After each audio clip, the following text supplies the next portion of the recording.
सुन लो दोस्तों, आज हम एक ऐसी कहानी में गोता लगाने वाले हैं जो तुम्हें चौंका देगी। ये प्यार, धोखे और बदले की कहानी है। करण और कोमल की कहानी।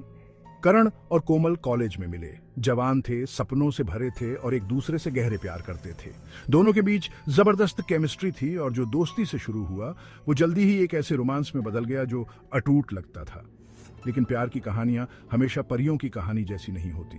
जैसे जैसे करण और कोमल का रिश्ता मजबूत होता गया वैसे वैसे काले बादल इकट्ठा होने लगे।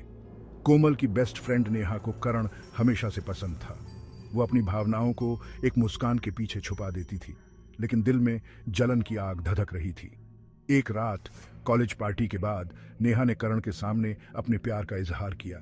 करण कोमल के प्रति वफादार था, इसलिए उसने नेहा को प्यार से मना कर दिया। उसी पल से हवा में धोखे की बू आने लगी। नेहा इस इनकार को सह नहीं पाई और कोमल के साथ उसकी दोस्ती टूटने लगी। साल बीत गए और करण कोमल ने शादी कर ली, लेकिन नेहा की जलन अब बदले की जलती हुई आग में बदल चुकी थी। उसने झूठ का जाल बुनना शुरू कर दिया। कोमल को करण की वफादारी पर शक करने के लिए उकसाने लगी। कोमल धोखे के तूफान में फंसकर नेहा के जहरीले शब्दों पर यकीन करने लगी। जो कभी खुशहाल शादी थी वो अब हिलने लगी थी। कोमल दुखी और परेशान होकर करण से भिड़ गई। सालों से बना भरोसा एक पल में चकनाचूर हो गया। करण टूटे हुए दिल और अपनी बेगुनाही साबित करने के लिए बेताब समझ नहीं पा रहा था कि चीजें इतनी गलत कैसे हो गई। एक दुखद मोड़ में कोमल लापता हो गई। कुछ दिनों बाद उसका बेजान शरीर मिला और पुलिस ने इसे हत्या करार दिया। करण मुख्य संदिग्ध था।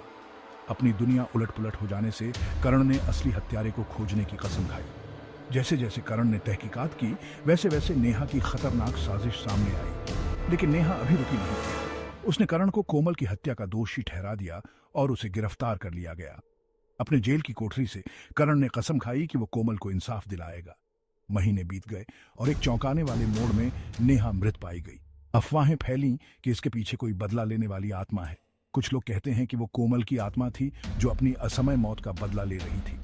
करण रिहा हो गया, लेकिन उसके जख्म बने रहे।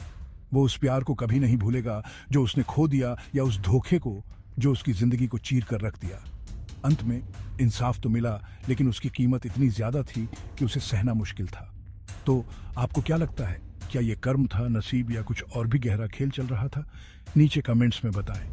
देखने के लिए शुक्रिया और याद रखें, भरोसा एक नाजुक चीज है, इसे संभाल कर रखें।